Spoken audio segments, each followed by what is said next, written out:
We're live, boys. We're live.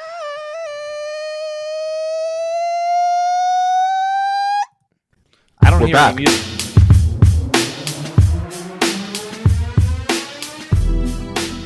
Sonic Truth, Dynasty focused fantasy podcast, fantasy football podcast. I'm Alan Seslowsky of RotoWire.com, along with Theo Gremminger and the Podfather, who's back.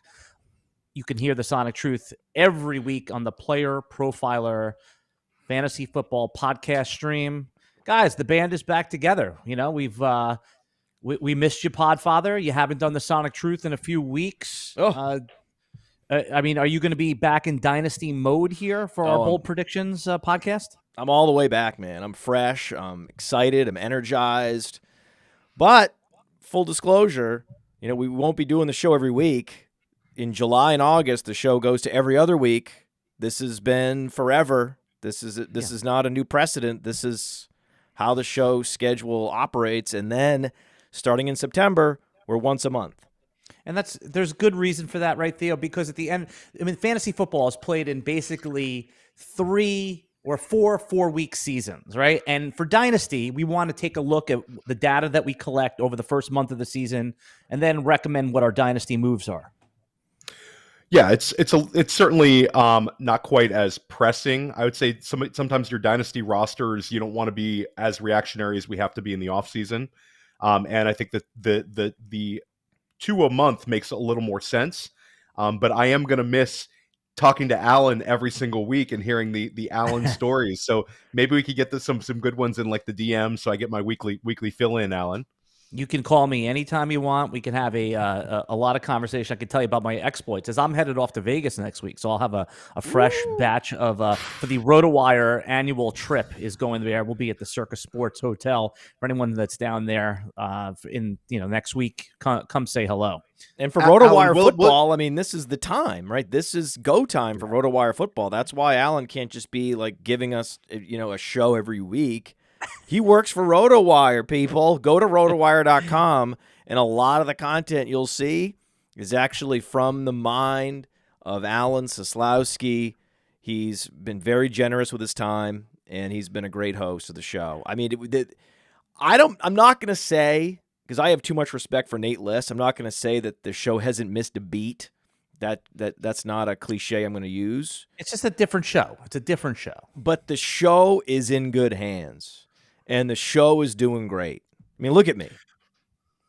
I mean, it's like a beautiful Howard Stern type hair today, Matt. I mean, you were on vacation. We didn't know that you grew your hair out quite so quickly, but I did. It's been revealed. And I have a question for Alan. So Circa is the best sports book in probably the country right now. Mm-hmm. Great place to watch a game. But also up top is Stadium Swim, which is a really good time in Vegas. It's a nice pool party vibe, but also sports themed.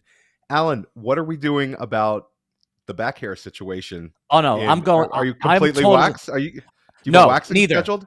I've told my wife I am no longer going to be worried about the back hair. I have it's not a banana hammock bathing suit, but it's very short, right? Like a ball slips out every once in a while. It's a little tight, and I'm going back hair. I'm embracing my full disgustingism, and I'm not kidding about this one. I know it sounds cliche, but I'm wearing my bright yellow bathing suit. I have back hair. I'm non-lasered. I'm. It's not that I'm giving up. I feel free. I mean, listen, it's the right town for it, Alan. I think you let one hang out, get a little sun, and I think that's the way to go. Yeah, and just for those that listen to the podcast, there's a podcast link in the description eventually on the YouTube show. That's going to be in the outtakes. That's going to be, I have back hair. We are going to play that on a loop. I wrote down the timestamp. I have back hair is going to be, we're going to make a mix out of that in the outtakes. Yeah, and it's thick and disgusting back hair as well, by the way. It's not even like just like a little sprinkle of like patched hair. It's full on like 40-year-old version chest, waxing hair, but that's on my back. It's not pleasant. It's not. I got the laser. That's a mansion lifestyle hack. I got the the laser hair removal. But here's the problem though. So the laser hair removal is going great. My whole back, shoulders, going to the beach, no second thoughts anymore. Feel great about it. I'm also in better shape, so the whole thing's great. Just had a pool party yesterday, in fact. Total confidence. And the one price you pay is it requires multiple procedures. Yeah, about 6 or 8, right? About 6 or 8 or so. Yeah, well, more like 8. And if you have dark hair on fair skin, that's when the laser is the most effective. So I have a tattoo on my back because I'm cool. And wait. Do you have a tramp stamp? What's going on here? Like, where's the tattoo? Upper back, right? Yeah, it's across my upper back. Dragon's wings. All right. That's very tramp stampish. Dragon's wings. You think dragon's wings would be tramp stamping? I think so. It depends on the location. The location depends. The stamp. Angel's wings, dragon. That's all good, dude. What about bat wings?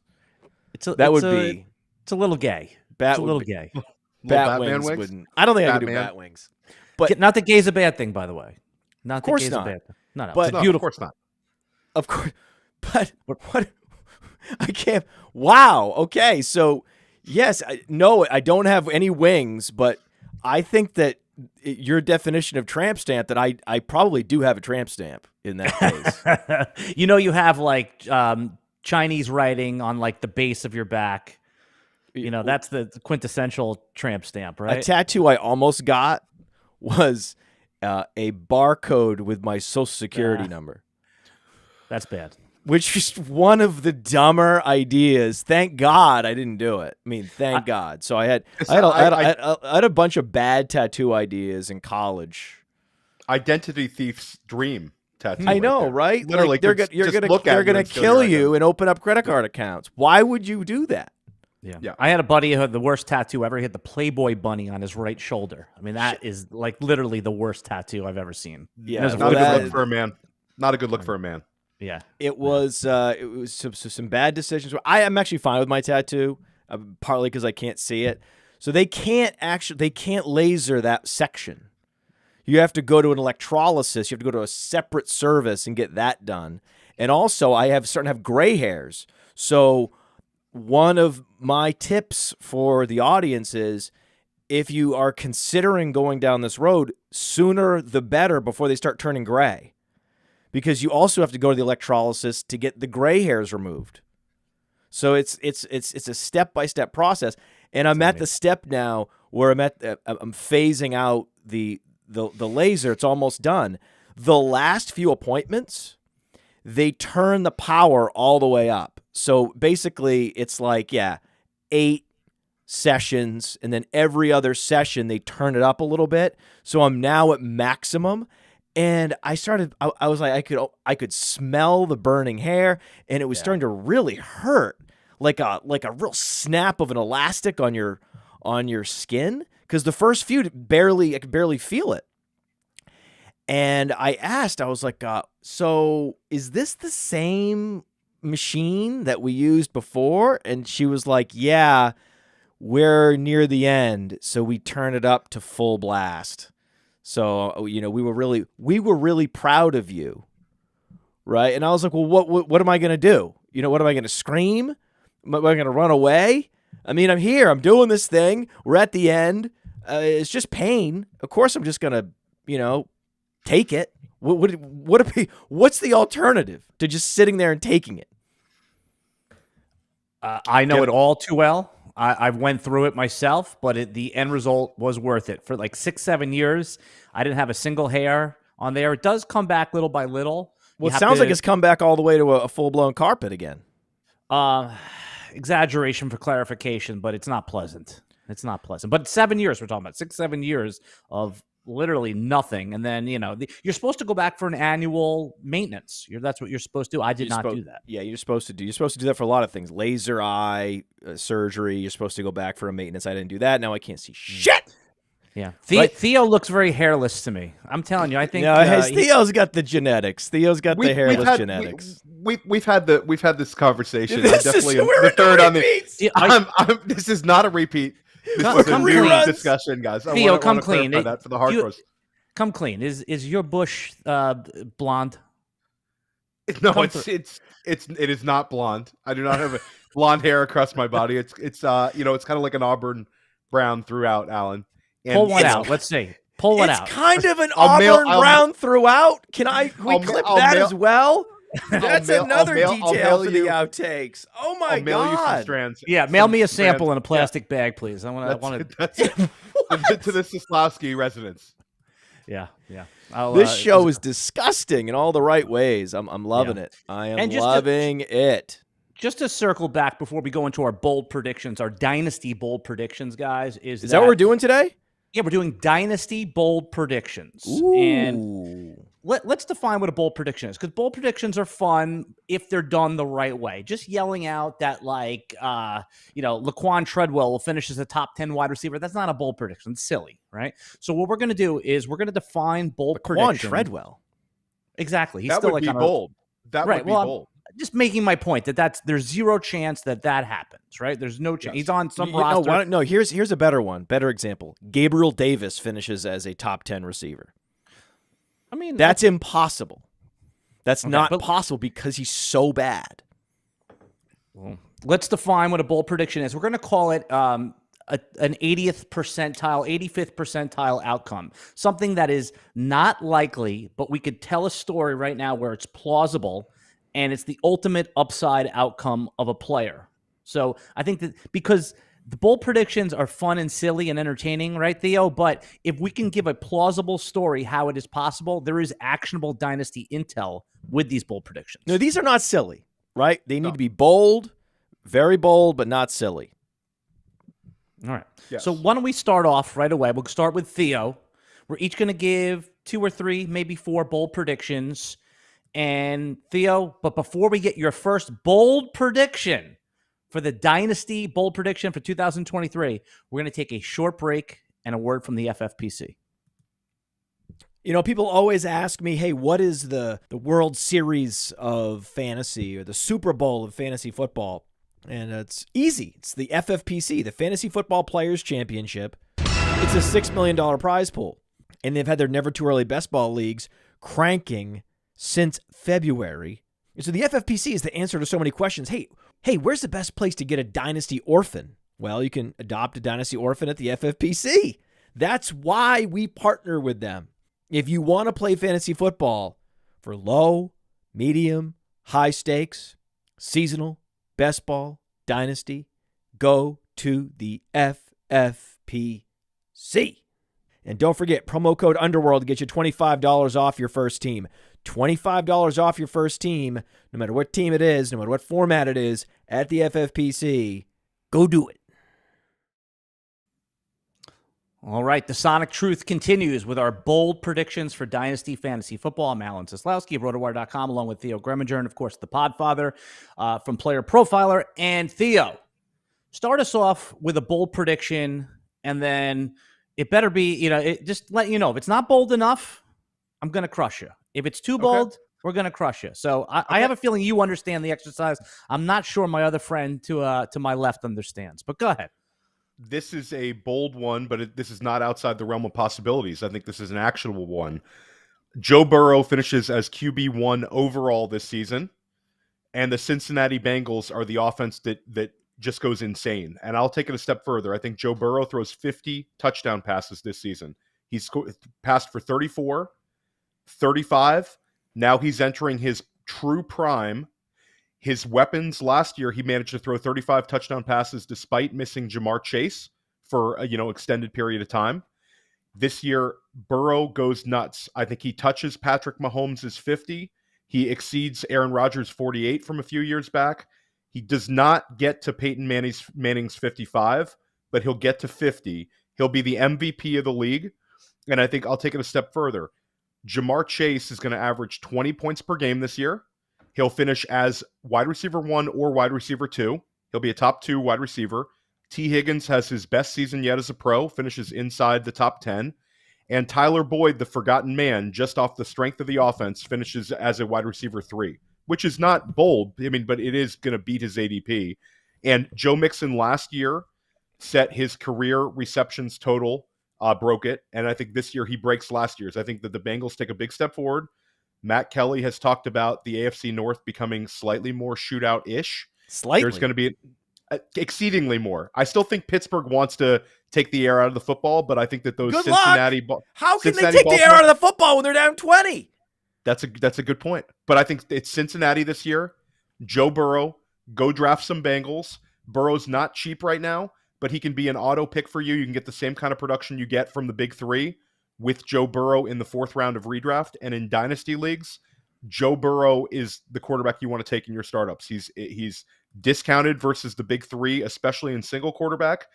And the auxiliary weapons are going to all have smash seasons. I think it's the Cincinnati Bengals and Joe Burrow. That is your 2023 bold prediction, Alan. MVP, Joe Burrow.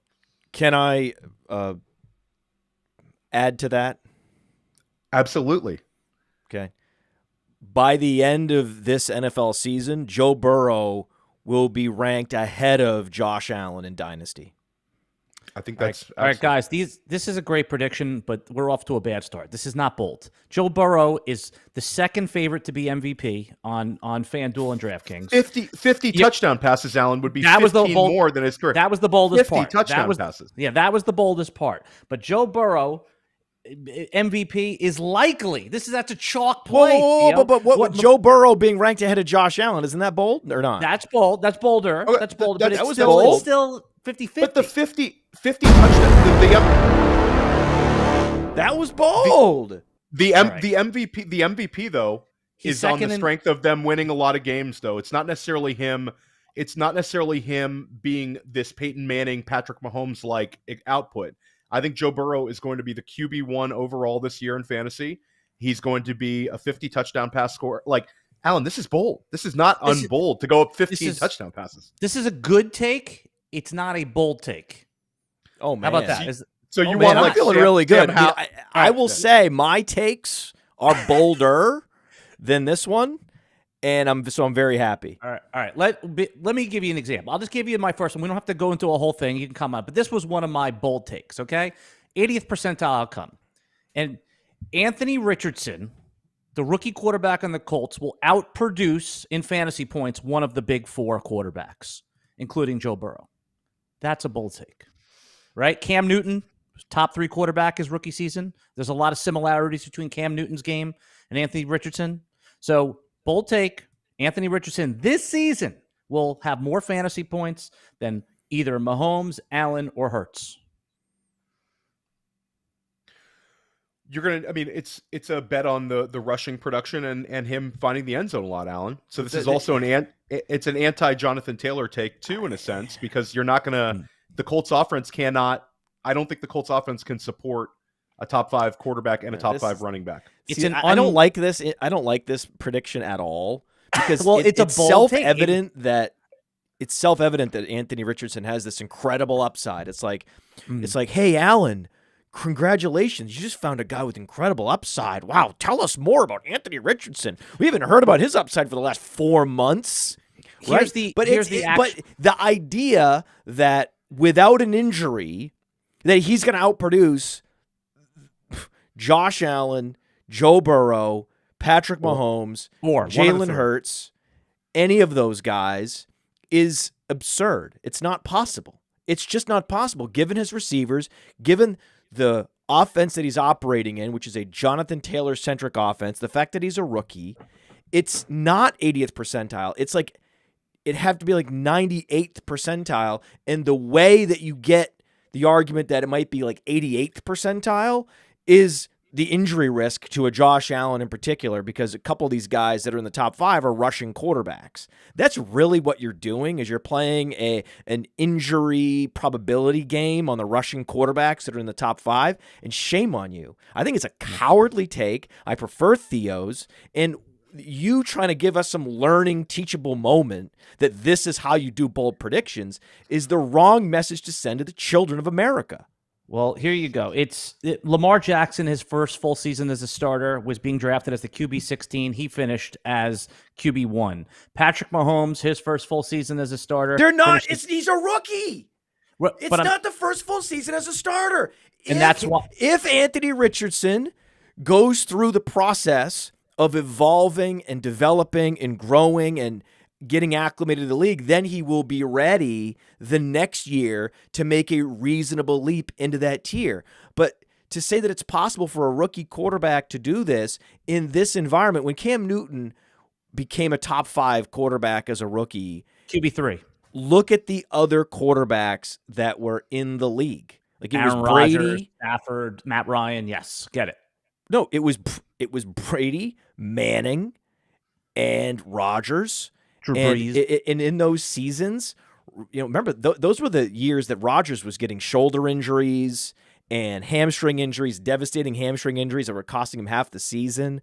So just based on total fantasy points, and there was Peyton Manning neck injuries.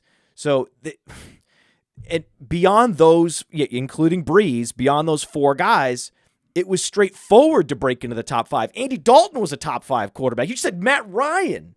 Matt Ryan was a top 5 quarterback. We're past that point. This isn't 2015, Allen.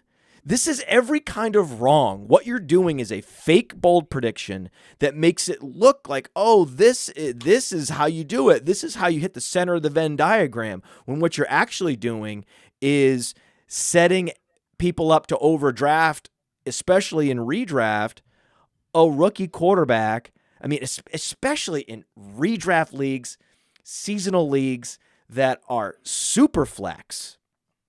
That's where an Anthony Richardson gets the most overdrafted. And so what you're doing is you're setting up people as we head into the Scott Fish Bowl and we head into seasonal leagues you're setting people up to overdraft someone for all the wrong reasons. And I think, I think you should be ashamed. Well, Alan, I'm just curious because I don't have it in front of me, but I think it would be more. Where was Cam Newton being drafted as a rookie in terms of ADP? Undrafted. No. In single quarterback. No, he wasn't undrafted. 12th round. No, he's 12th round. Yeah, I remember. I remember. He was 12th round. He was a 12th round pick. That sounds about right. In most leagues, I was like, again, I wasn't. I was. I don't know what leagues you're in, Alan. And I don't know what world you're living in. I don't know what world you're living in where you think that it's interesting at all to talk about Anthony Richardson's upside in a dynasty conversation on a show in July. Here's the what takeaway. Are you doing? Here's the dynasty takeaway, right? I don't ever see him go number 1 in rookie drafts. I think that there is very strong case to take him there, right? Is the number 1 overall in rookie. In startup drafts, I mean, right, he goes pick 15, right, in a super flex format. He goes as QB 9-ish in a single quarterback startup. I think that you could push him up. In single quarterback, you could push him up as far as you want because there's always going to be Ryan Tannehills and Derek Carrs. You're not accomplishing anything with this take. He's already been steamed up plenty in Dynasty, especially Dynasty Superflex, the last 4 months. All this could potentially do is hurt people in seasonal leagues. That's all this take could do. That's the only thing that it would accomplish. We actually step back because Theo's thinking about all his leagues. Theo is a machine. He has so many leagues. He's thinking about, okay, how is this take going to help me? All this take there's a very specific types of leagues that people are in, and they're going to be in a lot of them in the next couple of months, and you're just hurting them. You're hurting them. I have 2 nephews that are coming over for 4th of July.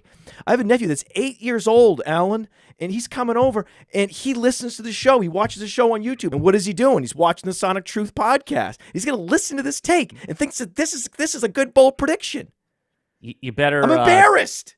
You better delete the pubic discussion in the beginning. So you gotta have an edited version. This is not on me. Yeah, this is not on me. Everybody knows she knows what the show is. It's about parental supervision. All right, man. So let's go on to Podfather's first bold prediction. We have basically that so far Theo has predicted that the second favorite for MVP will be the MVP. I have 50 predicted touchdown passes though. I added context. And when you're behind, Alan, when you're falling behind, this is what you do. You mischaracterize things that other people that are better than you and are ahead of you have said. Because now you're clearly threatened. You're threatened by Theo's very perfectly constructed bold take, and then you thundering in over the top with just a wet noodle. You're hitting him on the head with a wet. You thought you were hitting him on the head with a sledgehammer. You hit him on the head with a wet noodle. That's not code for anything, right? The wet noodle. One of those. Actually, you know what it is? One of those pool noodles. Those foam pool. That's what you were hitting him with. All right, let's go to Podfather's first bold take for Dynasty 2023 season. Okay, so do we have a limit on how many bold predictions we're allowed to make here? No, It's and your I'm show. doing 3. I'm doing 3, not 2. So Matt, fire away as many. But as I you have want. like 9. Well, all right. Let's do one. We'll go, and then we'll do snake order here, and then at the end you could just fire off those bold takes. Pick the one that you're. I have one that's not actually bold, but I just want to say it. So I just want to make sure that I'm on record saying this. So this is not actually. I'm not pretending this is bold, Alan. So put your pool noodle away, okay? Tony Pollard outscores Bijan Robinson.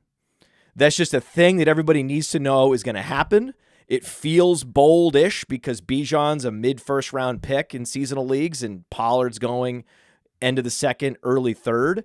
And I just think it should be flipped. I just think that that's where Bijan should be going and Pollard should be the first round pick.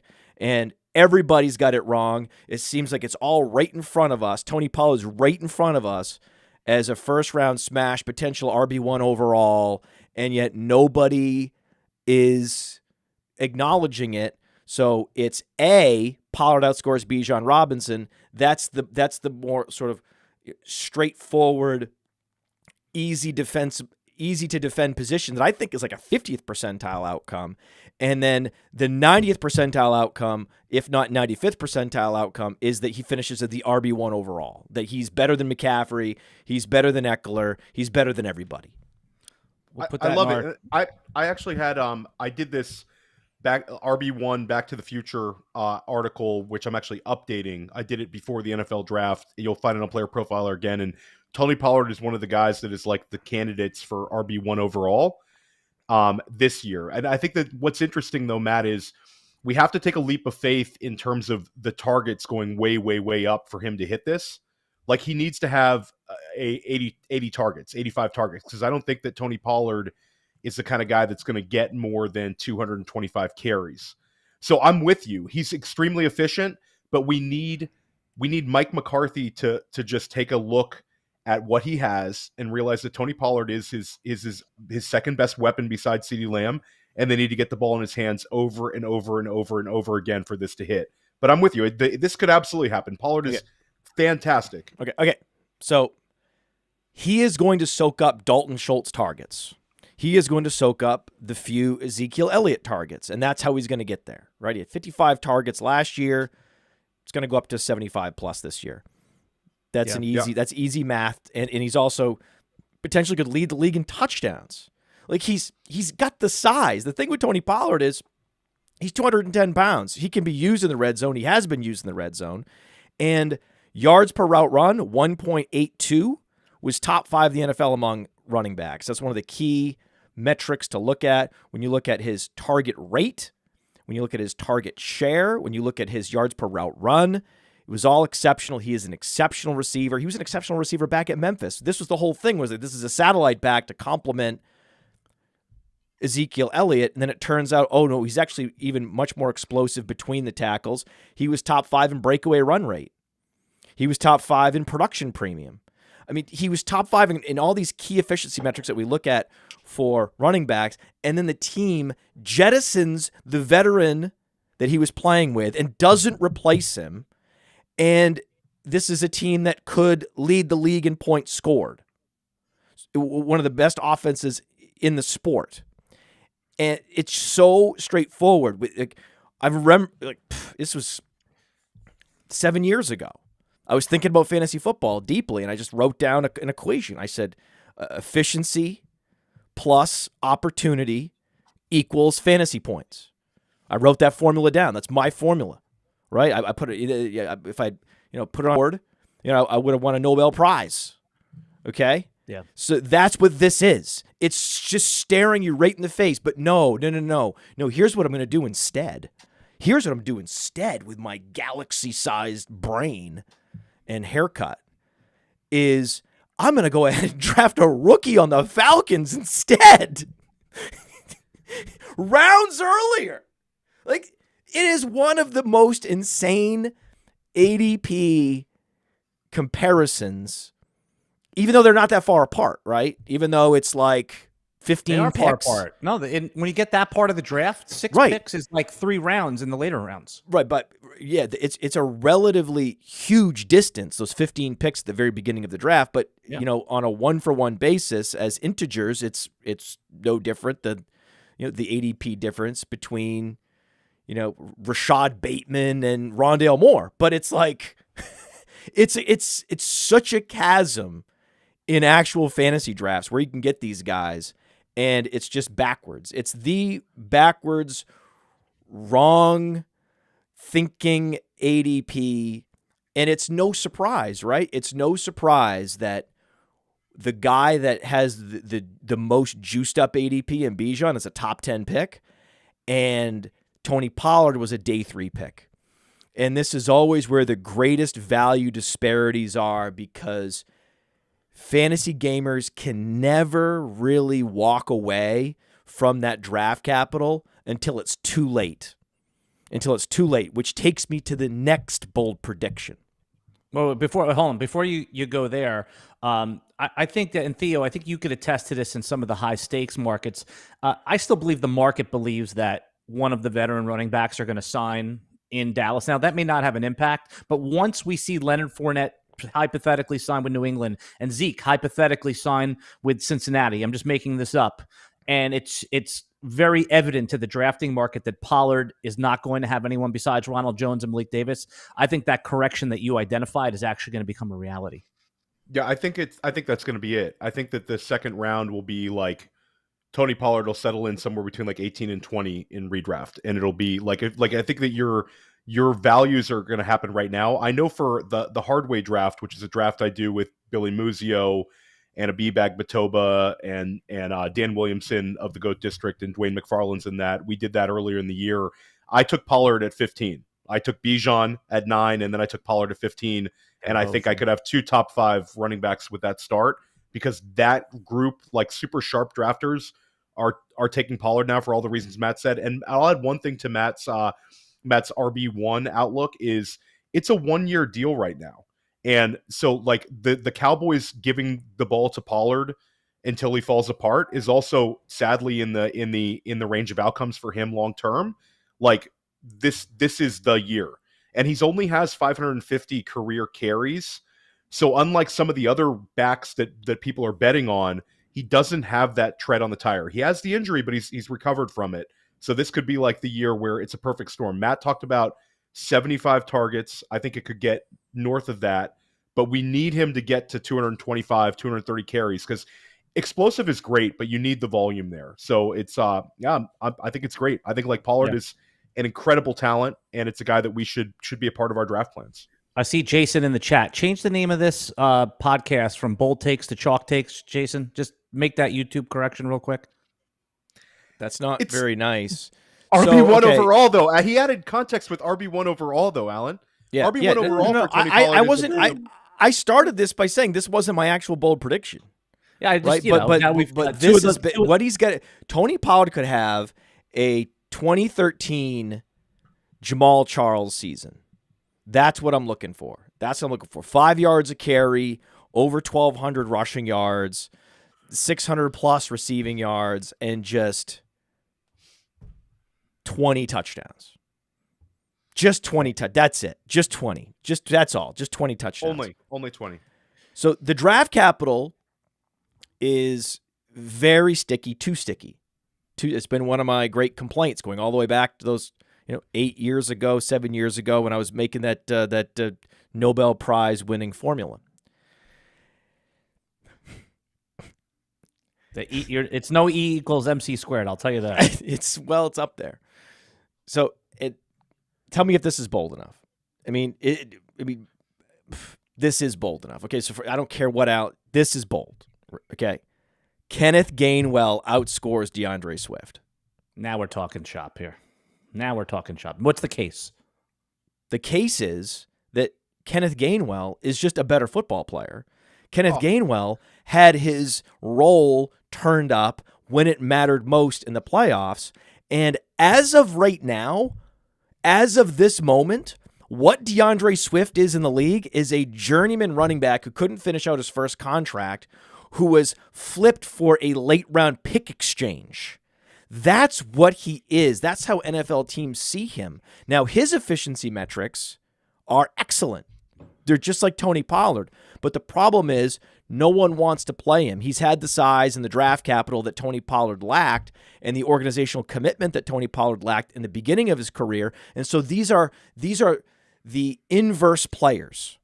We have Pollard earning the carries through efficiency over time, and you have Swift losing carries in the face of great efficiency, which is a huge red flag.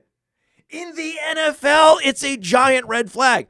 What we know from people close to the Detroit Lions is that DeAndre Swift was one of those guys that would go into the weight room, bench 225 one time, and leave.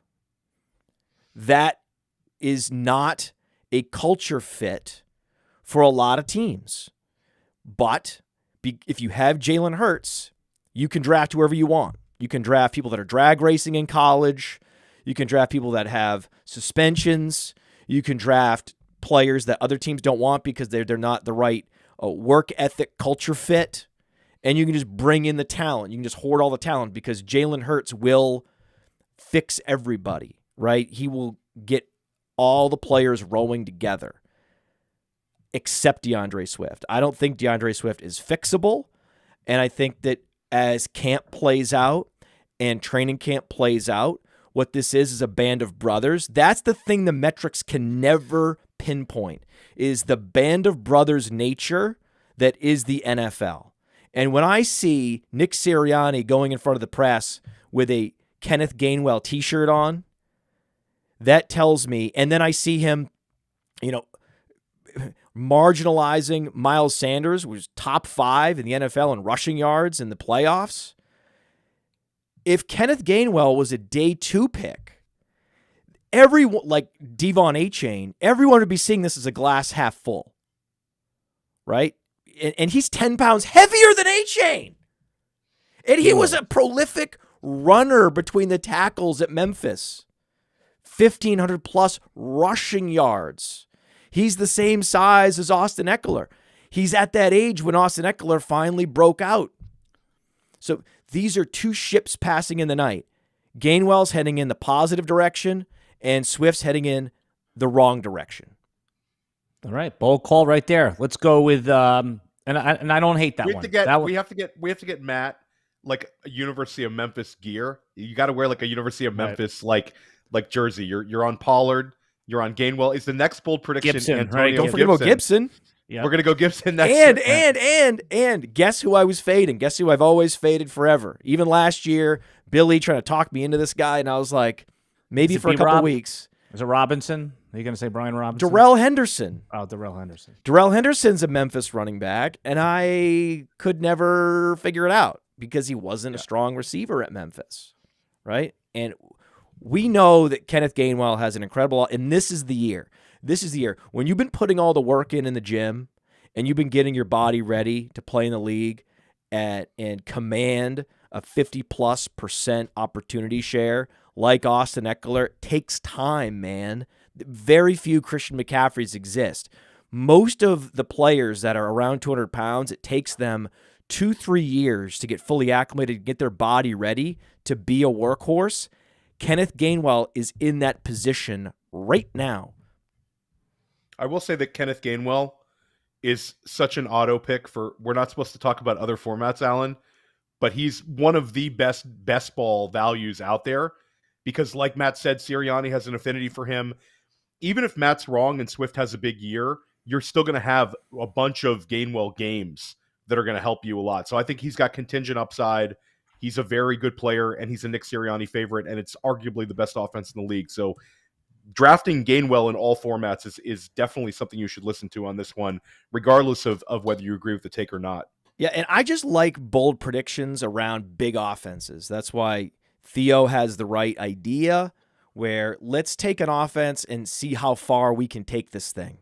Let's see how far we can push this out. And that's also why Alan's prediction sucked.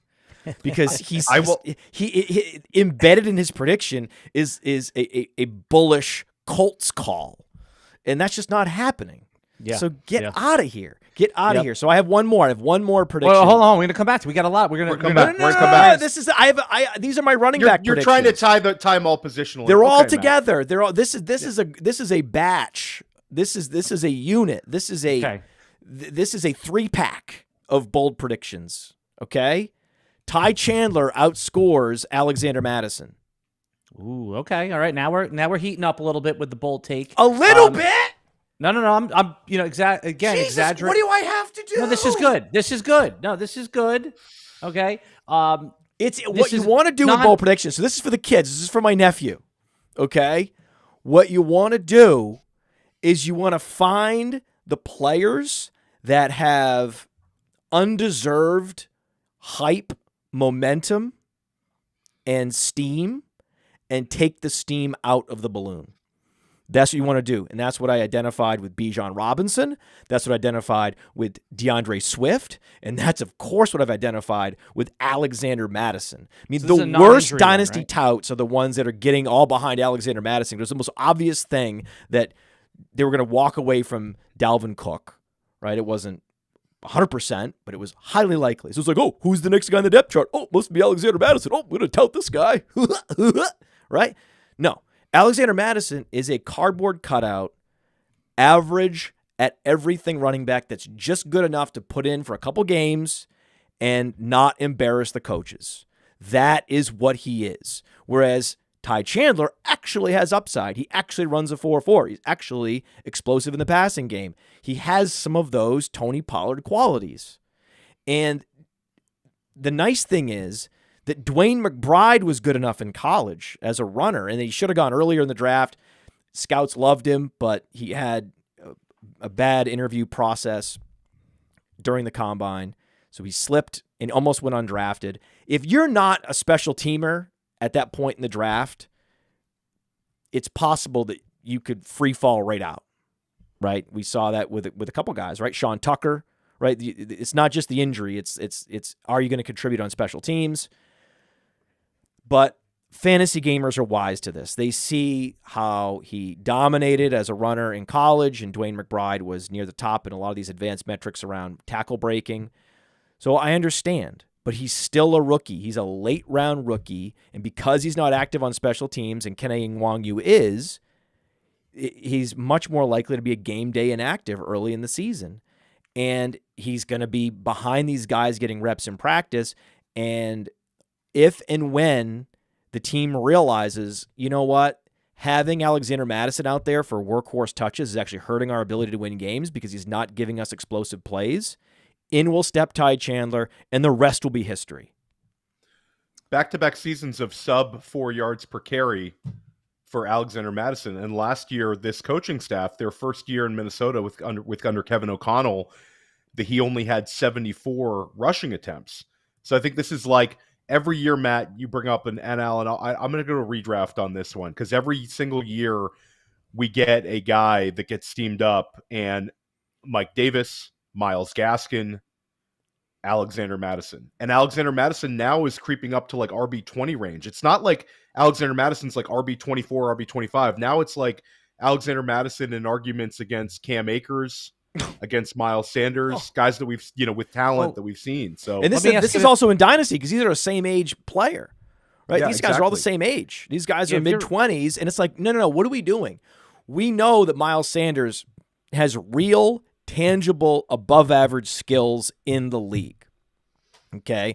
We know that about the players you listed, with the exception of Mattison. We know the thing with Mattison is that why this is a bold take that it's actually not that bold is because we now know we have a sample that's big enough where we can say with certainty he's not good at anything. So why would you get behind that guy?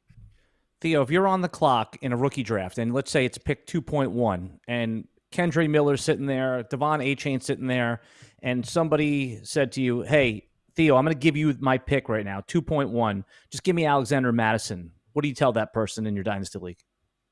I prefer the 2.1 side because I'd rather take a shot on Achane or Miller. And I think Mattison, even if he's an okay season redraft-wise, which I wouldn't bet on, I think he's getting overdrafted right now. I agree with Matt. There's no long-term stability for Alexander Mattison right now. The He previous coaching signed staff gave for $3 million a year. and they He's had a $3 74 million a year backup running back who is a placeholder for X weeks until either Chandler or McBride take the job. How is this not? They always talk. We're so frustrated by how much NFL teams lie to us, and we have these options, these opportunities to look at the truth. The truth is how they feel when they have to open up their checkbook, when they have to actually push the button and hand that card to Roger Goodell on the podium. That's the only time when NFL teams are not allowed to lie to us. And with the DeAndre Swift trade and with the Alexander Mattison contract, we have the great gift of the truth. And yet, so many fantasy gamers that are just chasing the draft capital and what coaches are saying, when they have something that's this clear, this is the time that they choose to disregard the truth, to just it is cognitive. It's cognitive dissonance. It makes me crazy. It makes me insane. I mean, it makes you insane while you're sitting there with a buckwheat wig on, sunglasses. It is a Howard Stern look. I want to clarify that. I think it's Howard Stern-ish. I would go with that. We started with pubic hair, and it looks like there's pubic hair on his head. You know, I mean, no, I have 17,600 pubic hairs on my head right now. All right, second bold prediction: Theo Gremminger, 80th percentile or better outcome, something that's plausible but unlikely. And because of this information, we can make some moves on our dynasty leagues. Jahmyr Gibbs breaks Saquon Barkley's 91 receptions rookie running back record, and he breaks Terry Kirby's rookie running back yards, receiving yards record. I think Jahmyr Gibbs is on a collision course with a smash season. I think they're going to use him as a weapon. He led Alabama in receiving last year. He was a top 12 pick. This is a guy, he's joining an offense that continually targeted the running back position, and it's a perfect storm right now. We get the early start where Jamison Williams is missing. This does not change my affinity for Amon-Ra St. Brown, but I think it's going to be a very consolidated target tree, and I think people are going to see the first game of his career. Jahmyr Gibbs is going to have 10 receptions against the Kansas City Chiefs in a opening game loss, and people are going to say, wow, this kid is real.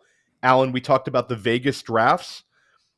We draft the day after the Thursday night opener when we're drafting in our FFPC drafts or in certain other high-stakes formats too. Jahmyr Gibbs is going to be drafted in a number of first rounds. That's not necessarily the best decision, but I think that Jahmyr Gibbs at the end of the day finishes as an RB1 on the strength of his receiving. I think he's going to beat Alvin Kamara. He's going to beat Christian McCaffrey. He's going to beat Reggie Bush, and he's going to beat Saquon Barkley. I'm going to say 94 receptions. I'm going to say 910 yards, and whatever he gives you on the ground is going to be just icing on the cake. He's going to return second-round value, and it's going to be the following season. It's going to be as easy as it gets. Bijan Robinson and Jahmyr Gibbs are 1-2 in dynasty startups at the running back position. A year from now, they're already going 1-2 in a number of startups now, but it's going to be so clear a year from now. And Jahmyr Gibbs will be a top 6 dynasty startup value when we draft in 2024 startups. Would you take him ahead of any of the quarterbacks in a rookie superflex draft? I've taken him ahead of some of these quarterbacks. I mean, I certainly wouldn't do it to Richardson, but I think that for me, well, especially after Allen and his analysis of Richardson, now you would never take Gibbs. Richardson's amazing, apparently. I think Richardson. To me. There's incredible upside with Richardson. Now that we know that, I'm so happy. Alan actually DM'd me. He says it's actually Anthony Richardson QB1 overall this year. He's increased the boldness of his take. But yeah, for me, it's Jahmyr Gibbs. He's going to break all these records. We have the extra game. So like a lot of these, we have the extra game for the players that helps the stats certainly. But I think it's the Lions offense is going to go nuts. I had Sigmund Bloom on press coverage the other day. We talked about he's making a big bet on the Lions, making a big bold case. Ben Johnson, we saw how productive that offense was in year one with Ben Johnson as the offensive coordinator. They were top 12 in rushing yards and top 10 in passing yards. And I think that they are going to take another step forward as an offense this year. They're going to score a ton of points, and Gibbs is going to be a big reason for it. I am so bullish on him. And right now he's steamed up, Alan. Like you're having to make a decision with Jahmyr Gibbs versus like Najee Harris in redraft. But I think Jahmyr Gibbs, where he's going in redraft, is perfectly fine. I think he's going to return second round value just based on catching all of these balls, being explosive out of the backfield, and them utilizing him as a dual threat weapon. Yeah, no, I mean, it's I know you were already bullish on Jahmyr. I know you were already bullish on Jahmyr Gibbs, saying that he's going to break Barkley's rookie record. Certainly qualifies as bold because, it's easy to see the other case as well. So I do your optimism in him has made me push him up. I've been taking him at the end of the third round in some of the redraft stuff. But for Dynasty, really, I guess the actionable piece of advice is in that question I asked Theo, Podfather, in a Superflex rookie draft, given what Theo said here. Are you taking Jahmyr Gibbs above Stroud and Young, especially when, quarterbacks, obviously, the value of them in the Superflex draft. It's so hard to get them in Dynasty.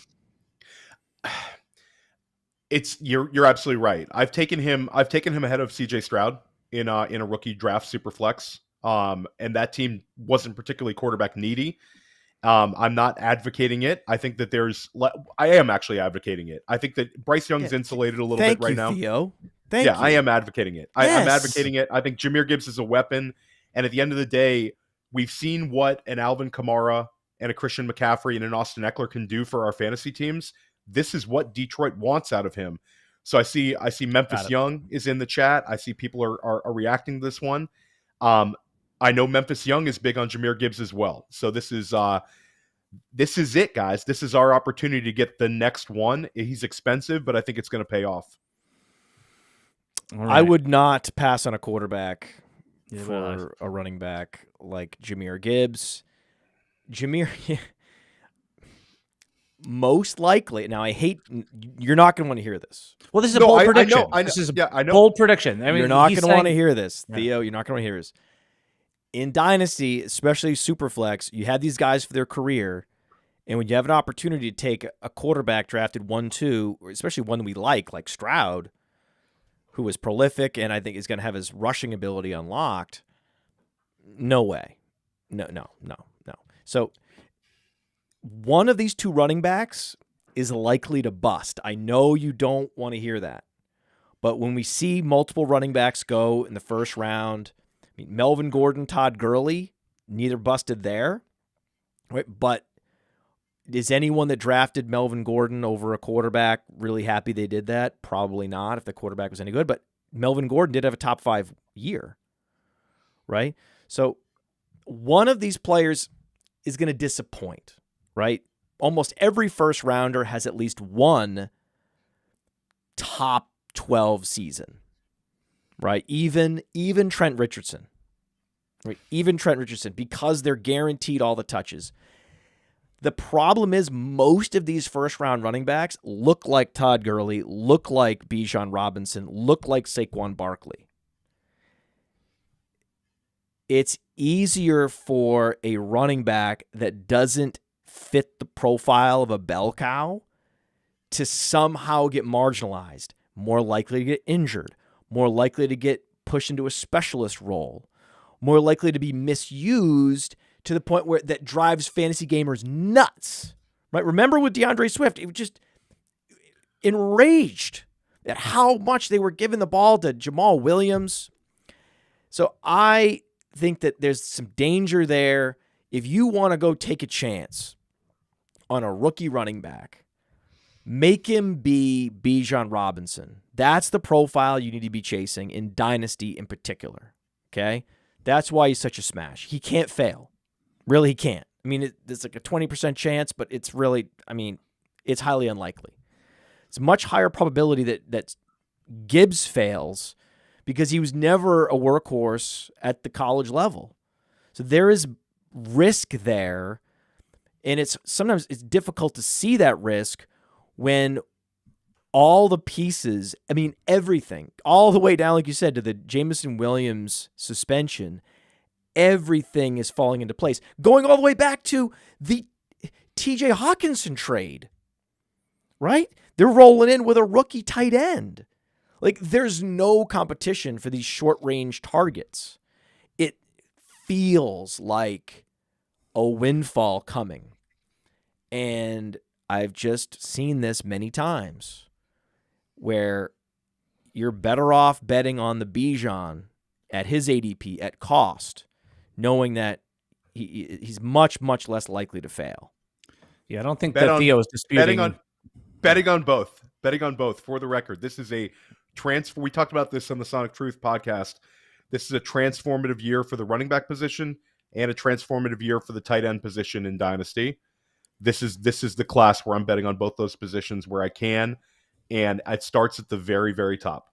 I have a bold prediction on rookie tight ends.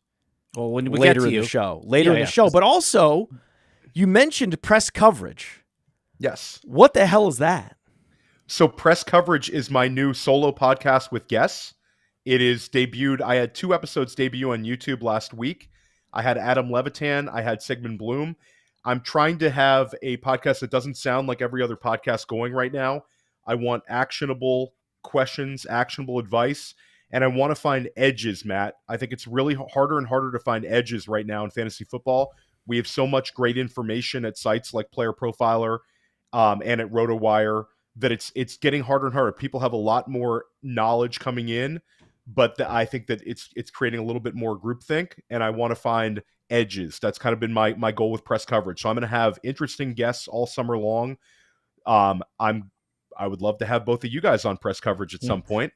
Theo, give us something that you learned from the first 2 episodes of Press Coverage that you found could be an edge in our Dynasty or redraft leagues this year. Sigmund Bloom had a really good take on Rashid Shaheed, who he's very bullish on, that it's kind of opening my eyes to. He was really big on Rashid Shaheed, and that was one guy that he wants to have as part of the draft plan. I thought that was a tremendous piece of advice. Rashid Shaheed is the wide receiver that's on the New Orleans Saints. He's currently being drafted as the wide receiver 3 because of the Michael Thomas. The enthusiasm is back, but Rashid Shaheed had some absolutely eye-opening plays last season, and I think he's getting kind of pushed aside a little bit. Weber State guy, much like Damian Lillard. Alan, I know you're a big NBA guy. Another Weber State guy, and I think that was interesting. Adam Levitan had some very strong takes on the situation with Austin Eckler versus Bijan Robinson in best ball and redraft. He's absolutely on the Eckler side. He thinks that's a mispricing that you can benefit from.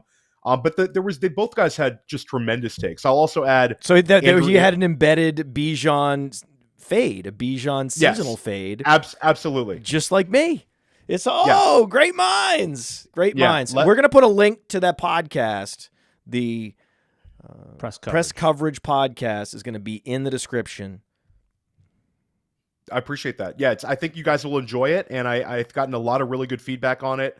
We had a lot of YouTube views, and a lot of people just DM me, and they enjoyed the take. So hopefully it can be a great addition to the podcast you're listening to right now, Player Profiler, and I'm looking to really, really do well with it this summer, and I appreciate the shout out, Matt. Hey, Theo, what do you say to the criticism? That we do too many shows? I would push back entirely on that. I think that the quality that we have is great, and I also think that I like listening to all of the podcasts we have, but we certainly have different segments of fantasy covered. If you don't want to talk Dynasty, you can simply skip over the Sonic Truth podcast. You can skip over the Dynasty Warzone. I don't know why you would. Anyone who says that, guys, anyone who says there's too many shows, we'll tell them that we'll get rid of the gunmen that are forcing them to watch and listen to all of them. Okay, we'll get rid of that guy that's forcing them to do that. They're fired. Yeah, right. Yeah. So, do you go to TV and say there's too many channels? No, you pick out the 5 or 6 of the 500 channels there are that you watch, and that's it. In the peak of cable TV, most people watched 3 channels. They watched their favorite news network, their favorite sports channel, and then maybe an HBO and one more, right? No one said, I can't deal with 500 channels. You just watch what you like. That's it. Move on. Yeah, I completely agree with you. And I think that we have some very cool stuff that we're going to be talking about DFS-wise coming up this season as well, Matt. I think we're going to have some strong DFS.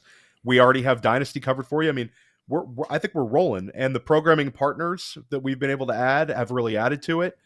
So, there's something for everyone at Player Profiler, and I don't think anybody is turning out as much quality programming as us right now.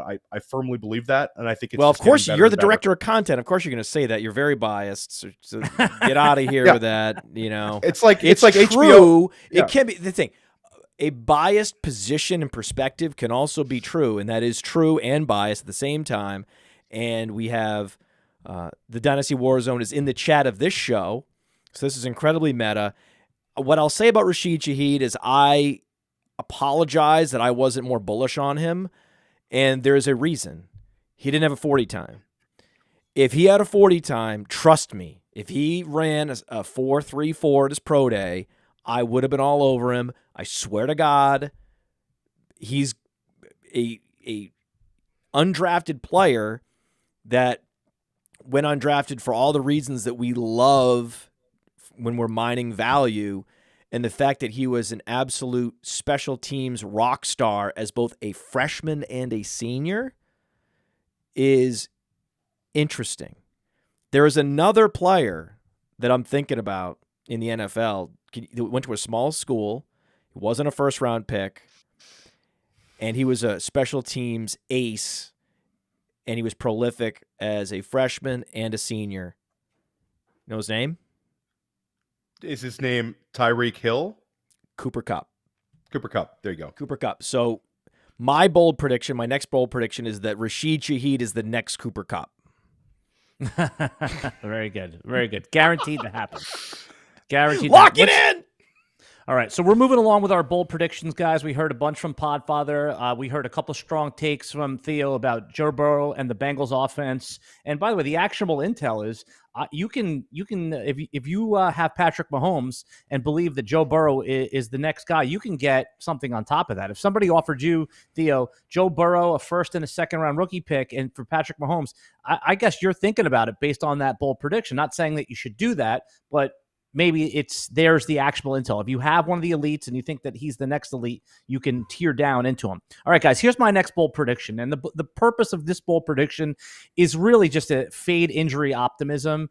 And my bold prediction is that James Conner is going to outproduce Breece Hall this season. And you think to yourself, like, what am I going to do with that, right? Breece Hall had a ACL injury in week 7, guys, right? It's 10 months to get back to play, which puts him on track for week 1, but it's usually about 18 months to get back to some semblance of yourself. The actionable intel here is that there's going to be a buying window at the end of September for Breece Hall when he is not putting up and when he just looks bad, right? Now, fading injury optimism in fantasy football will usually make you money. And the reason I use James Conner, put in Dameon Pierce, put in anyone who you want. Excuse me. This is important.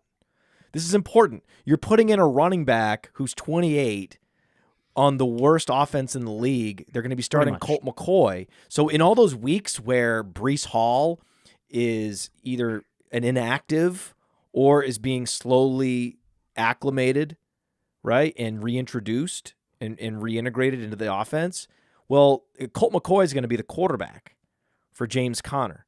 So again, Alan, what are you doing? Pick another running back, not James Conner. Well, I picked him because you don't need to be this level of hero. It's a bold prediction show. No, it's not bold. It's just impossible. You're making impossible predictions because you're trying to be. You're putting them in like a. It's almost like you've used ChatGPT to make bold predictions, but ChatGPT hasn't been trained well enough. And, according to all the algorithmic measurements, this is technically a bold prediction that could technically happen. But we all know as human beings that it's not possible. Yeah, I'm going to stick with it as a bold prediction that James Conner. Why don't you say Dameon Pierce or someone else? Someone that's more real. Why don't you? How about Kenny Gainwell? How about Kenneth Gainwell? I will push. I will back you up a little. I'm on like Matt. James Conner ended the year on a pure volume push, and I don't know about the outscoring Breece Hall, but James Conner is a value right now because I made a prediction the other day that I think James Conner could lead all running backs in touches over like the first 6 weeks of the season. He's getting beat up based on the quality of the offense, but he For ended good the year reason. It's a terrible offense. And but he's not explosive anymore. But it's a volume play and a guy who's going to get the ball till the wheels fall off. They will get the ball to him in Arizona until the wheels fall off. And his only competition for touches right now is a guy that we like. We like Keontae Ingram, but it's a big leap of faith that Keontae Ingram is going to outtouch him. I think that this is I've seen a few people getting James Conner for extremely cheap. His dynasty value, and for the reasons Matt references, is not high. But if you need somebody to get you through, like Alan, I think you hit on one thing. If you're a Breece Hall manager, going out and getting a James Conner for super cheap to be a bridge running back for your dynasty team, Matt, you've said you think it's going to take Breece Hall 4 games or so. Look at J.K. Dobbins last year. I mean, he could be inactive for the first 3 games. He could be pupped, guys. I mean, this seriously could be put.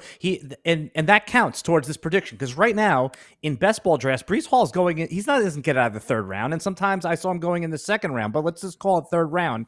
And in dynasty, he's being drafted as one of the top 2 or 3 RBs. Okay. This is for my nephew, Alan. This is a teachable moment for you. This is for my nephew. You don't compare James Conner to anybody in Dynasty. He's not interesting. Even in a win now mode, you'd almost, if you can get anything for him, just get out because he's going to 0 very quickly. And I disagree with everything about, like, they're not going to be able to run the ball in Arizona. They have a poor offensive line. They're going to be down 20. What real football world do you guys live in where James Conner is going to give you fantasy production that you can rely on week to week? That's not happening. The bold prediction you should have said was Isaiah Pacheco. There you're betting on an offense. You're where there's a huge ADP disparity. That's the but you're able to prediction. take advantage of an explosive offense carrying the unlikely outcome into reality. Whereas you're putting the worst offenses up on the board as your bold predictions that you're getting behind, and it's a mistake. It's a mistake. I know you think it gives you extra bold juice, right? But you're better off doing what I did, which was to go with a running back with an even later ADP who's just on a great offense, like Kenneth Gainwell. That's the move. That's how you do it. Yeah, I'm gonna stick with it, and I'll even add to it. I'll make it I'll make Podfather's head pop off with this one. I'll say that James Conner's not only going to outproduce Breece Hall, add Javonte Williams to that mix too. He'll outproduce both of those guys, and obviously it's the same rationale. All right, let's move on though. Javonte Williams. No one's standing for Javonte Williams. Well, if Javonte Williams plays a snap this year, my point is the same: is that a dusty running back on the worst offense that's earmarked for 20-plus touches a game is going to outproduce these injury guys. That's really all the take is about. It's not about the specifics of James Conner, and it's not about it. Theo made a good point. You could literally trade James Conner when you're on the clock at 3.1. Somebody will be in love with Josh Downs or whatever, whoever's there at that point. Okay. So you would be able to execute that trade. But it's that Breece Hall, there's too much optimism and not enough injury pessimism around Breece Hall. I actually think that there's a higher likelihood that a player like Damian Harris is the one that's able to do that over a James Conner, because Damian Harris, if things break his way in Buffalo, he's looking at 12 to 15 touchdowns. You must have met Latavius Murray. Mike Shope, who is my go-to source for Buffalo Bills everything, a very respected Bills voice in the Buffalo region, and also you can find him on the deep end on our programming partner on YouTube. He's all over Damian Harris. Me and him have had a bunch of Damian Harris, James Cook arguments. So the Damian Harris having in the range of outcomes this year could be good. But I will give Alan just one little backup for Alan here. This is James Conner's weekly finishes for the end last year. Running back 15, running back 4, running back 12, running back 5, running back 4, running back 16, running back 3, running back 19. That he had 7 straight weeks of top 20 running back production in a not great offense, missing Kyler Murray. So I will say, Matt, James Conner is going to get the football until the wheels fall off, at least for the first month of the season. You're talking about 20 touches every single game. And last year he had his second highest receiving total of his career, and he only played like 12 games. So James Conner, guys, that's the bridge to one of your young injured running backs. There you go, Alan. That was bold. I like it. But Breece Hall is going to outscore him. Breece Hall is going to outscore him. All right, we'll figure out a good little side bet, for some of these. If anyone wants to take me on some of these, whether it's we'll figure it out after, and we'll a laser hair removal session. Perfect. Yeah. Well, but I get to perform it myself. If it's I get to work the laser machine. Podfather, we're on to you. We're back talking about Dynasty bold predictions. Things that are unlikely to happen, but have a plausible path, maybe an 85th percentile-ish outcome. What's your next bold prediction? All right, Give us the wide receivers, Matt. Give us the wide receivers. I got 3 receivers. Ready for this? I thought we were getting tight ends now. Okay. All right. Wide receivers. I've only done 1 bold prediction, technically. Well, I didn't, you teased wide receivers, but you're teasing it to the end. I see. Jordan Addison is a top 20 fantasy receiver. This is chalk. Come on, this is going too far. This is chalk. Keep it going, Matt. We'll add context to this. That's chalk? Chalk. It's not. Okay. Top John 20 Mechie's finish. John Mechie's a top 36 wide receiver. Oh, my. Go ahead. Next. These are likely to happen. Michael Wilson's a top 50 dynasty receiver. 50? Michael Wilson's, come on, you got to say top 4. All right, go ahead. Well, let's keep going with this. Keep going.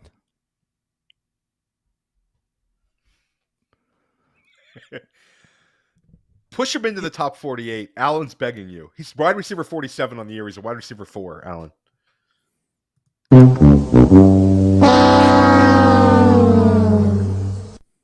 Addison is a top 20. Are you kidding me? I mean, who? All right, Theo. That's not bold. Take a look at the ADP. Who's wide receiver 20 by ADP, Theo Gremminger, in Dynasty? Oh, but Matt's saying that Matt's not saying this is going to be his Dynasty ranking. Matt's saying that this is how he's going to score for the season, which I think is somewhat bold. So the connection I'm making, let's just say hypothetically, like Terry McLaurin is wide receiver 20 in Dynasty. You're saying that Jordan Addison's going to outscore someone like Terry McLaurin? That's not bold. That's likely. I said he'll be a top 20 fantasy receiver this year in terms of output. Right. And where's he being drafted right now?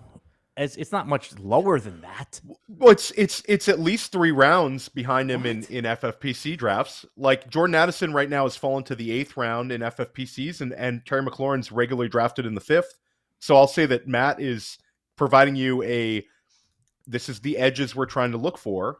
And I'll say, like, I've had this comment, and I'm with Matt on this one. I was with you on last one, Alan. So I'm switching sides here. I'm with Matt.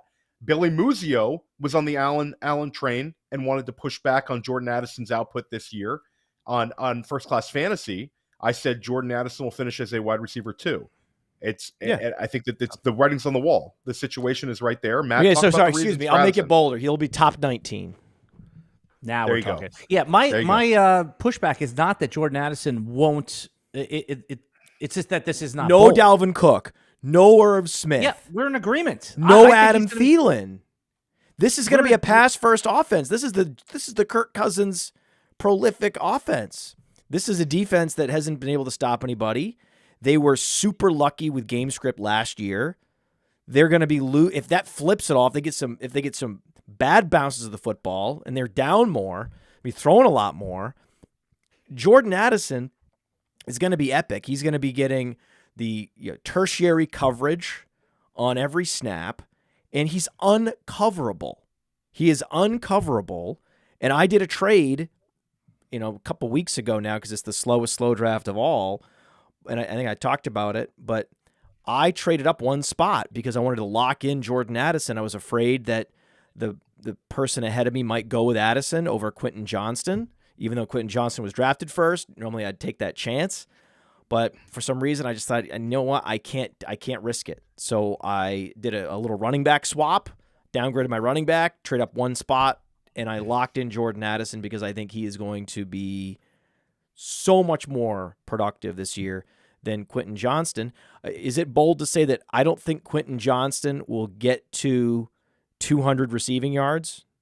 That's bold. But the point is, I just want to hit on your Jordan Addison. Like right now, Theo, what you just talked about, Podfather, Drake London's the 21st wide receiver being drafted right now. And you're telling me that, I mean, it's an even bet, even money that Jordan Addison will outproduce Drake London. I mean, intuitively, that's why I think it's a good take, but is it where does that take? Do I have to say top 12? Top 15 would be bold. So I was 5 away. But that's a big 5 right there. It's not like okay. So with Michael Wilson, I needed to say top 40. That would have been top 40 because 50 just sounds like Michael Wilson, top 40 receiver. Are we on board with this? We're on board. That's a good bold take because you could. But yeah, you guys on board with Michael Wilson because Michael Wilson's teed up, man. I mean, it's all that needs to happen for Michael Wilson is that Rondale Moore is just a gadget player. That Rondale Moore is more Mecole Hardman than he is Tyreek Hill. That's all that needs to happen. If that happens, then he's the only receiver on that team with any kind of size. They're going to have to play him at X. And he has no production in college. So he's kind of a Rashid Shaheed type player in that there's a lot of uncertainty around him because he never had that flash moment. He did run the 40, but he's athletic, right? His overall athletic profile is impressive. He's one of the few receivers that has like the prototypical size you like, 6'1", 215. And they just dumped DeAndre Hopkins.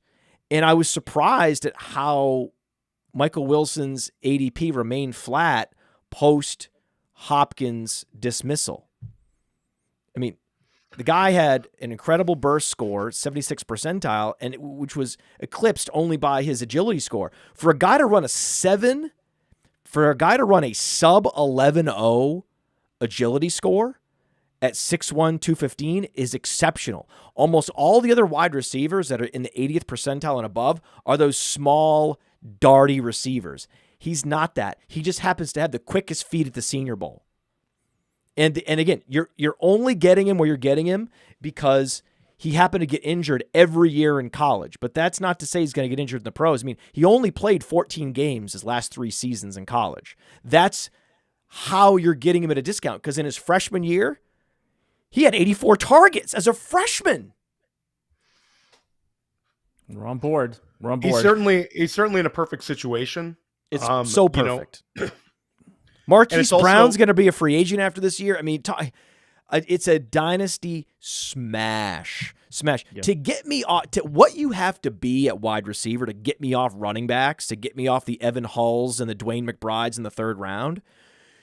It's a very rare wide receiver profile that's going to get me off those running backs in the 3rd round because I'm going 3rd round running back almost every time in dynasty rookie drafts. Michael Wilson just happens to be that one rare exception. Fair enough. All right. I like the calls there.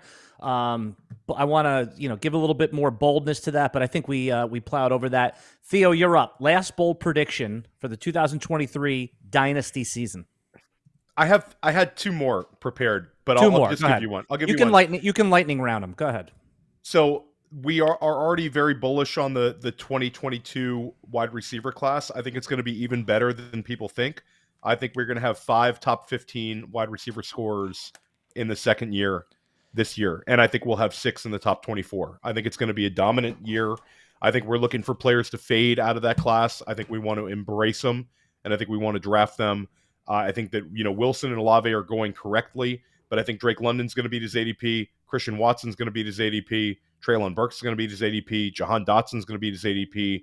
And I'm missing one, but it'll be 6 of the top 24. And then my second prediction was Pat Freiermuth is going to be tight end 3 this year. Ooh. I think we're looking for based on touchdowns, I'm assuming, right? So Pat Freiermuth has the 6th most targets all time for a tight end in his first 2 seasons. Pat Freiermuth is 24 years old. Last year, the touchdowns went down from 7 in his rookie season to 2 in year 2. He had 98 targets last year, which is exactly what we want to look for tight end production. This year, I think the targets go up. I think he gets to 115, maybe even 120 when we're talking Hawkinson range. Matt Kelly has talked about Kenny Pickett taking a big step forward. Last year, Pittsburgh had the least amount of passing touchdowns of any team in the league last year. They had 12 total passing touchdowns. I mean, that it cannot be that bad. So we're all talking about, positive touchdown regression. Pat Freiermuth needs to be a positive touchdown regression guy. Matt, we're going to come up with a new term for positive touchdown regression. I know such that's not a terrible favorite term. I can't use it. I will never say it. It's so bad. It's terrible. It's a terrible. I would love because regression implies is it has a negative connotation. So just saying positive to something that's negative doesn't fix it. It's very weird. It's very weird. I don't like the term. So I think that it's a fine, perfectly fine and reasonable bold prediction. I can tell you, Theo, the chat hates it. They hate it. The chat called it a base take. Oh, they hated the I'm surprised that the Muth hate is weird. But by the way, the People chat don't like hating it. There's a direct correlation between the chat being wrong and the take being right, just so you know. So you should feel good about the chat. Andrew A is all kinds of wrong because Andrew A says he's fading all the Steelers, and that's just silly. You can't fade a team of young, explosive playmakers that is heading into a shootout division where it's going to be shootout after shootout after shootout, especially if Burrow puts up 50 touchdowns, as he probably will. Theo, by the way, according to Allen, so it doesn't, and they're going to be losing a lot of games, so it doesn't make any sense, right? You don't fade Pickens knowing that the Steelers are going to be down big. You don't fade Pickett, certainly, after the fact that he was unlucky last year on a lot of levels. When you actually look at the pressured completion percentage and the deep ball completion percentage, he was top 10 in both. And if you go back and you watch the games, Kenny Pickett was highly competent, more competent than most rookie quarterbacks. So the leap from year 1 to year 2 for rookie quarterbacks can be astronomical. So that's all you're betting on. You're just betting on historic trends. That's all. That's all you need for Kenny Pickett. Just not overreact to what was an uneven and bizarre at times rookie year. What I know about Kenny Pickett is when it's not there, okay, he's number one. He's unafraid to throw it into traffic on the outside, throw it to the boundary, and he's unafraid to throw it deep, which we love. When he does want to get a first down, he always has Deontay Johnson to throw to. He always has Pat Freiermuth to throw to. And he is not afraid to just roll out and tuck and run for first downs and run for touchdowns. So for that reason, one of my bold predictions is that Kenny Pickett outscores Aaron Rodgers. Is that bold enough, Alan? It's really not. It really it's not, is right? Not. So, okay. So how I did that. So now hold on. Can we comment on Theo's really quick? That was a proper bold prediction. That is something that is unlikely but plausible and is actionable because, I mean, Freiermuth is tight end 8-ish in Dynasty, and multiple rounds after the tight end 3. Even if you push Freiermuth up 2 rounds and take him as the tight end 6, this is something that can be actionable in Dynasty. Okay, how about this? The reason why I wanted to compare him to Aaron Rodgers because I wanted a dual take. Because I'm always trying to, in every show, I always say it, Aaron Rodgers had 0 20-point games last year. He's only getting older. He plays slow. He's overrated. I want to make sure that I talk about how overrated Aaron Rodgers is. The other player I was considering, and I should have, this would have made it bolder, is that Kenny Pickett outscores Tua and Trevor Lawrence. Now we're talking. That's a bold take. And explain and it's because he's going to make a leap like Lawrence did last year, but he also has the rushing that Lawrence doesn't have. And Tua, there's multiple ways that he can outscore Tua. Tua gets a concussion, or that Tua also, because he's not mobile, is just not able to compete with the Konami code, which is Kenny Pickett, the best value Konami quarterback out there. So I'm so glad that we were able to get together, Alan, as a unit right? And I'm making you better. You're making me better at this. Everybody's learning, especially my nephew. And we just hot takerized what was a less than bold prediction. It was a lukewarm prediction that we made hot and bold, and I'm very happy. So thank you, Alan. Can I give you a couple more? Sure. You want me? You know what? I could just lightning round the last one I had because it really. And then no. Let me finish, and we can end with yours. Yeah. Do you have any more, Theo? No, I'm all tapped out after move. Okay, so here, so it's like improv, Alan. Yeah, I'm not asking. You understand? When I ask you a question, hey, can I give another one? It's not no. It's a demand. It's yes. It's yes and. It's improv, Alan. It's yes and. I know it's a teachable moment for you with takes. It's a teachable moment for hosting. But when I say, can I give another one? You're like, oh, I can't wait. Oh, do tell. See, that's hosting. Not, oh, no, let's stop the show and let's reorder the takes because I have a show sheet in front of me. I don't know. The show sheet, I don't use that silly show sheet. Keeping it organized. Keeps us on track. I don't like on track. You can do both. You can be on track and improvise along the way and create a smooth listening experience for the audience and not drag the show to a halt, Alan. Russell Wilson will outscore Josh Allen. That's hot. I mean, that's bold. That's Is that good bold. Enough?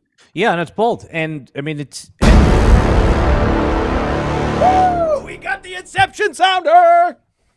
Yeah, Russell Wilson, it's easy to see. I mean, there was a time where, Russ was cooking not too long ago, and now you add in the Sean Payton factor. I mean, it's not going to shock me if Russell Wilson ends up being one of those, quote, league winners that we all like to talk about.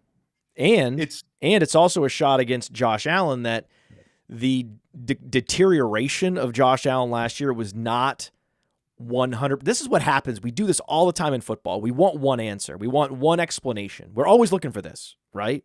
One explanation. Who killed JFK? Right? When CIA. The answer is complicated, right? It's not just, Lee Harvey Oswald, was in a mood. No, it's way more, it's way more complicated than that, clearly, right? So this is a complicated dance here. There's levels of sophistication to this take in that Josh Allen has not been the same guy since 2020.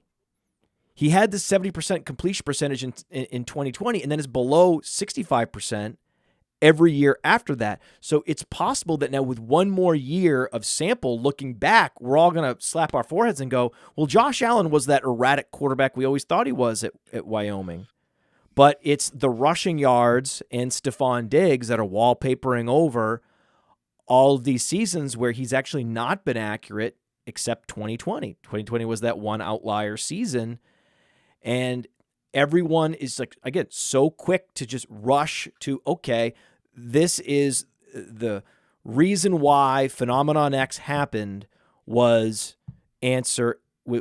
driving factor Z, right? When actually it's a number of things. It's a confluence of factors. Some of them aren't going to be in play this year. Some of them will be back in play. And if enough of them from last year linger into this year, those forces that were suppressing Josh Allen, especially in the second half, because his production last year was heavily first half weighted, there we have Russell Wilson outscoring Josh Allen. Yeah, it certainly qualifies for the bold take. We started off slow. Yeah. It's a little bold. Billy Muzio is all over Russell Wilson as well. Russell Wilson, very, very good value right now in redraft, Alan. Yeah, that's, if you really cannot bring yourself to draft these, take the elite quarterbacks in the first, second, and third round. I mean, Russell Wilson is probably one of the best bets in the weight on quarterback game. I agree. Last one from me. Now I'm a little bit shook. I got to be honest. You can tell I've lost my composure because Alan's right. When your friends criticize you, and it actually bites a little bit harder than normal because they're right and they know you and they know what they're talking about, and then you're like, yeah, you're right, that wasn't bold enough. I should have put more thought into it, or I should have had Michael Wilson as a top 20 fantasy receiver. That would have been much better according to Allen. I just need to juice all these things up. We got to hot takerize everything in order for Allen to be satiated. So I don't know. You guys have to tell me if you think this is hot enough. I'm really limping in here. I am limping in with, oh God. Oh my. Okay. So, okay. Apologies to everybody if this is not hot enough, if they were expecting well over 100 degrees in the hot tub and it's just not there. If it's 97 degrees and you were expecting 107, I apologize in advance. Michael Mayer and Sam LaPorta are both tight end ones, top 12 tight ends in fantasy football this year. That's bold. That's bold. Yes! That's bold. Yes. Yes, you hit it. You hit it. I would have been satisfied. I had no idea it was going to be bold enough. If he would have said a rookie tight end, that horn gets me. If you would have just said a rookie tight end is going to finish as a top 12 tight end this year, I would think that was pretty bold. I mean, we don't see that often. And I will say that Michael Mayer inexplicably this has steamed down in redraft. Like he was getting drafted right around the tight end 2 line. And now he's falling into mid tight end 3 land, and it makes no sense. There's not a whole lot of target competition. We have questions about the quarterback, but the talent is certainly there. The profile is certainly there. And LaPorta is steamed up. So, I'm with you. I think that Michael Mayer is a fantastic value. We talked about a transformative year for tight ends.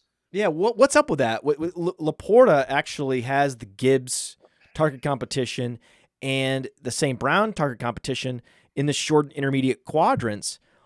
I mean, what are we talking about? Mayer has a clear path to being the number 2 option in the passing game, period, full stop. Austin Hooper? What? How is it possible that Mayer is actually the one who is getting the sort of post-rookie hype correction that we always see in July and August? Why is that happening to Mayer but not LaPorta? That's a mystery. I think it's that people betting on Detroit. Detroit is like, especially with I'll say our friends at Underdog. It's the underdog factor, and I think that a lot of people have steamed Detroit up, and also I think that LaPorta, it's the quality of the offense, less concerns about quarterback, but in terms of just pure talent, Michael Mayer, we loved Michael Mayer months ago, and we still love Michael Mayer, and like Matt talked about, Jacoby Myers, Devontae Adams. And then at tight end, it's Austin Hooper. Michael Mayer is the kind of guy that also I think will end the year quite well. Because I think that the beginning of the year, a lot of times we see these tight ends, they're having a more impactful end of the season than start. Like Michael Mayer, I think we think about the Pat Freiermuth rookie season, where Pat Freiermuth was on your bench to start the year, and then a staple of a starting lineup for the entire last 8 games of the year. I think, to me, Michael Mayer could be on that path. I think he's very good. I think the coaching staff likes him, and he's got a clear path in Vegas. So I'm glad to see you're on that Mayer track. Yeah, Jason said it in the chat here that, remember, for now, Hunter Renfrow on the roster. That could affect the pecking order in the beginning of the season. But, again, it's a full season of fantasy football. I do like Mayer's odds of being top 12 sometime. And by the way, we said positive regression. That term has to go. Steaming down, Theo? Come on, that's the same thing as positive regression. Falling. Opposite of steam. Steam rises. All right, guys. Any other bold predictions you want to get out here before, I have one left on the plate here that I think is actionable for our dynasty leagues. Anything else, Theo, on your list there? You wanted to lightning round out, or you said it all? No, I said it all. I said all. This was so much fun today, guys. Matt Kelly, anything else before I give you the out bold take here? Take us out, Alan. You're shook now. You're shook as a host. All right, but so though Terry McLaurin, the object of Dynasty, guys, is to figure out what the Dynasty rankings will be next year, 18 months from now.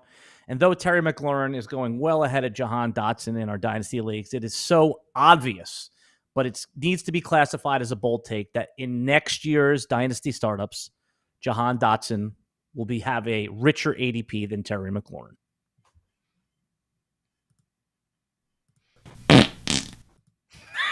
How is that the bold prediction to end the show?